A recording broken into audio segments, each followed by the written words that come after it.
Тийм ухта баян сэтгэлгээний шинж. Баян сэтгэлгээний шинж би чамайг хязгааргүй их баялагийг татах хүч чинь, татах уурлагчийн үнээс гардаг юм бэ гэхээр ерөөсөө л хүсэл мөрөөдлөө хамгаалах ухамсартай сонголтуудыг хийнэ. За хүсэл мөрөөдлөө яагаад би хамгаалах гэж хэлээд байна гэдгийг хэлчихье заяа. Энэ одоогоо чиний хүсэл мөрөөдөл чинь нийгэм чинь аягүй их сөрөг байгаад байна шүү дээ, тий. Чи тэр бомдон ч тийм чи их баялаг гоё сэтгэгээд ээж болно. Гэтэл нийгэм чинь чиний хүсээд мөрөөдөд байгааг ойлгохгүй шүмжлээд байна та. Хүмүүс янз бүрийн юмыг хийгээд байгаа хгүй. Чиний эргэн тойронд байж байгаа хүн болон баян сэтгэлгээтэй бас биш, тий. Тэгэхээр чиний эргэн тойронд байж байгаа маш олон ядуу сэтгэлгээтэй хүмүүс байгаад байгаа. Тэгээ ядуу сэтгэлгээтэй хүмүүс чинь чиний хүсэл мөрөөдлийг мохоогоод байдаг. Өгж байгаа комент нь чамайг дэмжинэ гэж ярьчаад би түрүүнд тэгсэн шнэ. Намайг дэмжинэ гэж уулзчихэд яг цагаад бол намайг доошоо хийгээд байгаа юм өөр хүнтэй харьцуулаад байгаа юм. Нэг сонио харьцаа өрнүүлээд би гайхацсан бүр толгой эргээд би буруудаад тэгсэн юм уу? Би яг юу хийгээд байгаа гэсэн чи гадныхан л аягүй мундаг юм гэдэг чи баг дуурайгаад юм хийж байгаа юм ухааны яриад байгаа байхгүй юу? Нөө Моника гэдэг хүн чинь бас өөрийнхөө мэдсэн чадсан өөрийнхөө юмыг хуваалцах хэрэгтэй байдаг байхгүй юу? Маш олон тохиолдолд би өөрийнхөө хүсэл мөрөөдлийг ингээд гаргаад хийгээд яриад явхлаэр тэр хүмүүс өөрийнхөө адилхан тэрнтэй төстэй янз бүрийн юмнуудаа хольж утгаж дүгнэлтээ сөрөг дүгнэлтүүдээ хэлж хэлдэг. Тэгэхээр чиний хүсэл мөрөөдлийг ямар хүнтэй хуваалцах уу, ямар хүмүүсийн эргэн тойронд очиж дэмжүүлэх үү гэдэг чинь тустай юм байгаа байхгүй. Тэгэхээр хүсэл мөрөөдлөө дэмждэг найз нөхөд одоо чиний төрсэн аав ээж чинь ч гэсэн чамайг ойлгохгүй байх тохиолдол чиний хүсэл мөрөөдлийг ойлгохгүй дэмжиж өгөхгүй чамайг буруушаах хүмүүс байгаад байгаа байхгүй. Тэгэхээр чи хүсэл мөрөөдлөө хамгаалах хариуцлагатай байна. Баян сэтгэлгээтэй шинж нь яадаг вэ гэхээр хүсэл мөрөөдлөө хамгаалахын тулд нэг хэсэгтээ чи өөрийнхөө зорилгыг маш тодорхой ойлголттой байх хэрэгтэй. Тэгээд тэрнтэй тохиромжтойгоор ухамсартай сонголтуудыг хийх хэрэгтэй байгаа байхгүй. Ухамсаргүй амьдрна гэвэл чи хүний хэлсэн хүүг болгоноор яваад байвал чи тэргүй ухамсаргүй амьдрна. Ухамсартай сонголтуудыг хийнэ гэдэг чи өөрөө зориудаар өөрөө бодож агаад өөрөө зорилгоо тодорхойлж байгаа би энийг хүсэж байна. Ийм хүсэж байгаа юм чинь тэрэндээ хүрэхийн тулд би ийм сонголтуудыг хийнэ. Бусдаас зөвшөөрөл авахгүйгээр чи өөрөө тэр их сэтгэлгээг хийж сурах хэрэгтэй байна. Тэр сонголт чинь чинийх байгаад байгаа байхгүй. Чиний анс жаргалыг өөр хүн аваагүй. Чиний хийх эрхийг хүн аваагүй. Чиний бүтээх эрхийг хүн аваагүй. Чиний бүтээлчээр сэтгэх юмыг хүн аваагүй. Чиний хийж чадах юмыг чадахгүй гэж хүн хэлээгүй.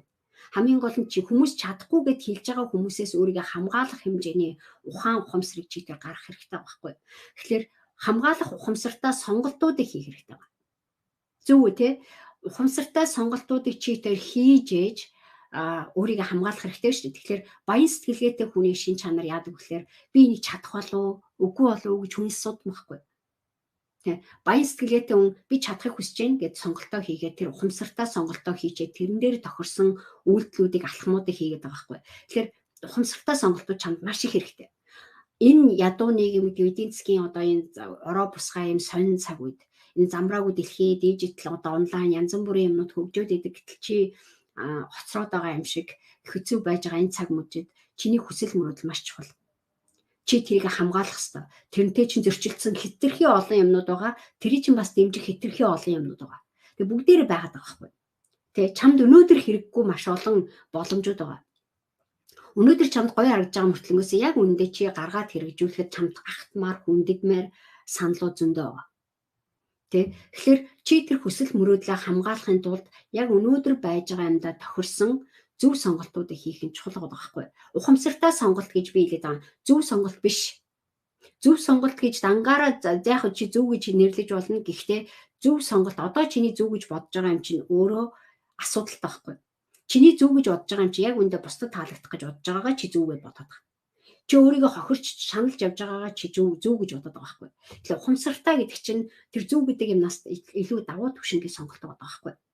Ухамсартай гэж яг юу хэлээд байгаа юм гэхээр зөв буруу юу гэдгийг алинд нь ч баригдахгүйгээр яг өөртөө тохиолсон өнөөдөр чамд хэцүү ч үж болно тэр ухамсартай сонголт чинь заримдаа өнөөдөр нэлээд жоохон айхтар муу санаатай сонголт байх гэдэг байгаа байхгүй заримдаа. Өнөөдөр чи амиа бодсон сонголтууд хийх хэрэгтэй байхгүй заримдаа. Тэр чинь зөв сонголт бас биш байгаа байхгүй. Амиа бодсон гэдэг үг чинь чамд тохирохгүй хэцүү байгаа шүү дээ. Тэгэхээр чи өөрийнхөө хүсэл мөрөөдөлтөд тохирсон сонголтыг ухамсартай сонголтыг хийх хэрэгтэй байхгүй. Зарим нэг найз нөхдөсөө чи татгалзах хэрэгтэй болж эхэлж байгаа. Зарим нэг чамааг ойлгодог хүлээн зөвшөөрдөг хүнд хүсэл мөрөөдлөө хуваалцах хэрэггүй байна. Чамааг дэмждэг, чамааг ойлгодог тэр газар руу очихын төлөө чи өөртөө тохирсон сонголтуудыг хийх хэрэгтэй байхгүй. өөрийнхөө яг өнөөдөр байж байгаа нөхцөл байдалтай зохицох хэмжээний хүсэл мөрөөдлөө хамгаалах хэрэгтэй байгаа байхгүй. Тэр хамгаалалтаа хэрэгжүүлэхэд заримдаа чи өнөөдөр гараад хийж ярихад хэцүү байгаа ч гэсэн маргааш магадгүй боломжтой байхгүй. Гэхдээ тэр процесс, өсөлтийн процесс явц чинь хүсэл мөрөөдлөө хамгаалах ухамсартай сонголтууд чамд хэрэгтэй байна. Тэ хүсэл мөрөөдлөө зөв хамгаалах. Одоо би саяхан ингэж байгаа байхгүй. Миний нэг таньдаг эмэгтэй охин анх юу яжсэн манай дасгалжуулалтын актанд ороод удаагүй яжсэн ч хүмүүс чи одоо хүний төлөө ажиллаад байгаа мó өөр хүний төлөө ажиллаад байгаа юм чи одоо баг Моникагийн бүр зарцуулчихж байгаа юм шүү гэдэг одоо юу хэлж байгаа байхгүй одоо айгүй сүрэг тий тэгсэн чинь нөгөө охин чи өөрөө дотроо бодож байгаа байхгүй энэ хүн яагаад намайг тэгж хэлж байгаа би ямар өөрийнхөө үгээр биш Моникагийн юмар тархиа угаалгачлаа гэдэг хандлага байгаа байхгүй. Тэгэхээр энэ эмэгтэй хүн яагаад манай дасгалжуулалтын актанд орсон бэлээ? Яагаад Моникатай ажилласан бэлээ гэдэг бүх юмудаа өөрөө бодож үзээд хүсэл мөрөөдлөө хамгаалах ухамсартай сонголтуудыг өөрөө хийж эхэлж байгаа байхгүй. Тэгээ айжмдаа хүмүүс тэгж хэлж байгаа. Уучлаарай. Тэ би өөрийнхөө юу хэлж байгаа яагаад энэ байгууллагад ажиллаж байгаа яагаад ийм хийх гэж байгаа гэдгийг би өөрөө мэдж байна. Энэ миний сонголт. Айжмдаа өөрийнхөө хийх гээд байгаа юмыг улам тодорхой ойлгоод ирсэн чинь өөр хүмүүсийн өмнө хэний ч өмнө хэлэх юмтай байгаа байхгүй яагаад гэвэл энэ хүн би ийм хүсээд байгаа миний хүсээд байгаа юмыг бүтээхэд дасгалжуулалтын актанд бид нар хамтарч бүтээж шээ. Тэгэхээр би өөрийнхөө хүсэл мөрөөдлийг хүнээр заалах албагүй байхгүй. Чиний 90 торонд байж байгаа хүмүүс чинь чи одоо хэний төлөө амьдраад байгаа чи баг Моника баг хамаг юм чинь чамаар хийлгээд байгаа юм биш үү гэдэг. Сонин сонин юм. Аюу чи одоо зөвхөн хүний мөрөөдлийн төлөө хүнд ашиглуулад байгаа юм биш үү. Тэгэхээр манай хүнд яаж яана гэхээр би өөртөө зориулаад ухамсартай сонголтоо хийсэн. Миний хувьд би ганцаараа шууд гараад бизнес хийхэд цаг нь биш байна. Угаасаа би тэрийг хийгээд явъя гэсэн чигтээ тэргүй тэрийг хийгээд явж байгаа хүмүүс байгаад яагаад би тэр хүмүүстэй хамтраад өөрийнхөө хийх гэсэн юм улам чанартай улам гоё баг хамт олон дотор өөрийнхөө улам дуртай аз жаргалтай байх орчин нөхцөлд нь хийгээд явж болдгүй. Илүү эрсдэлгүй илүү тайван арга замаар би яагаад тэр өөрийнхөө мөрөөдлийг амьдруулж болдгүй. Тэгэхээр өөр хүн болгоны гаргаж байгаа сонголтууд өөр байгаа даа. Гэтэл манай хүн хэлж байгаа нь болохоор энэ байгаа байхгүй. Миний угаасаа хийхийг хүсээд байсан юм Моникийг чигээд яваад байна. Миний угаасаа бүтээхийг хүсээд байсан юмыг би энэ хүмүүстэй энэ дасгалжуулалтын актами баг хамт олонтой хамт хийж штэ.